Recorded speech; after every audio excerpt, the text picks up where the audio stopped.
सम्राट चौधरी पे बड़ी गाज गिर गई है। सम्राट चौधरी को बिहार भाजपा के प्रदेश अध्यक्ष पद से हटा दिया गया है। यह खबर 2-3 महीने से आ रही थी, जब से लोकसभा चुनाव के रिजल्ट आए थे कि सम्राट चौधरी के खिलाफ अंदर से बगावत शुरू हो गई है। लोग कह रहे थे ये सिर्फ ताना बाना है, मीडिया चला रहा है, मगर अब हकीकत में वही हुआ। कौन नए प्रदेश अध्यक्ष बने हैं हम आपको एक एक करके बताएंगे। आप देख रहे द इंटरव्यू इंडिया, मेरा नाम हमजा है। देखिए, सम्राट चौधरी को आज से 1 साल पहले लगभग बिहार का प्रदेश अध्यक्ष बनाया गया था। और उसके बाद सम्राट चौधरी एक्शन मोड में आते हैं और फिर जिस तरह से उनकी बयानबाजी शुरू होती है, सम्राट चौधरी का कद बड़ा होना शुरू हो जाता है और उसके बाद फिर वो टारगेट पे लेते हैं नीतीश कुमार को, मुरट्ठा बांधते हैं और कहते हैं कि ये मुरट्ठा तभी खुलेगा जब नीतीश कुमार को उस कुर्सी से उतार कर हटा देंगे।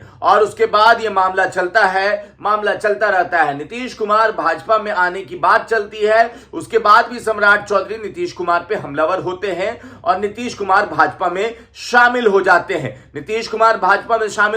उसके बाद फिर लोकसभा का चुनाव होता है और लोकसभा का चुनाव भाजपा पहले जैसे परफॉर्मेंस नहीं कर पाती है और इसी वजह से सम्राट चौधरी को हटाया गया। जायसवाल को प्रदेश अध्यक्ष बनाया है। दिलीप जायसवाल कौन है और क्यों बनाया है, इसका दोनों तर्क हम आपको समझाने जा रहे हैं। दिलीप जायसवाल समाज से आते हैं, बनिया समाज से आते हैं और बनिया वोट बैंक में सेंधमारी ना हो इसलिए बनाया गया। दिलीप जायसवाल एमएलसी हैं और इनका अपना पकड़ है। ये कद्दावर नेता है, पुराने नेता है और इनका अपना पकड़ है। देखिए, भाजपा को ऐसा लग रहा था कि सम्राट चौधरी के बनाने से कुशवाहा समाज तो उनके साथ आएगा, मगर उल्टा हो गया। इस बार राजद को जितना कुशवाहा वोट मिला, इससे पहले बिहार की राजनीति में कभी भी इतना कुशवाहा वोट राजद को नहीं मिला था। अभय कुशवाहा सांसद बन गए, बाकी जगह तगड़ी फाइट हो गई और उसके बाद सम्राट चौधरी को मुरट्ठा भी खोलना पड़ गया, क्योंकि उन्होंने अपना मुरट्ठा जाके अयोध्या में त्याग दिया। और उसके बाद फिर अब क्या हुआ, अब दिलीप जायसवाल बने हैं।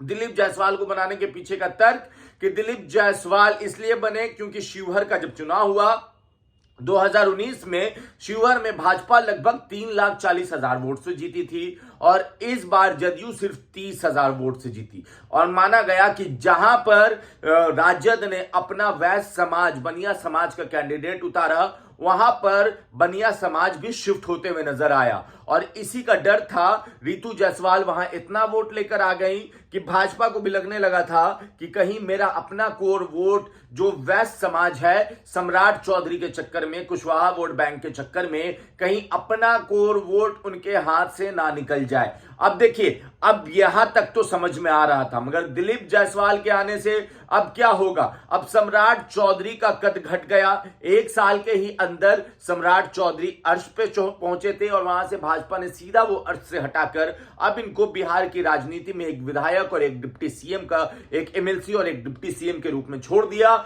और उसके बाद अब ये कहा जा रहा है कि नीतीश कुमार भी सम्राट चौधरी से नाराज है। और पीके का बयान सुनिए, जब पीके ने कहा था तो पीके ने कहा था कि नीतीश कुमार को पहचानना इतना आसान थोड़ी है। नीतीश कुमार ऐसे 10 सम्राट चौधरी को हरा दे, मतलब उनको 10 सम्राट चौधरी को इजीली हैंडल कर ले।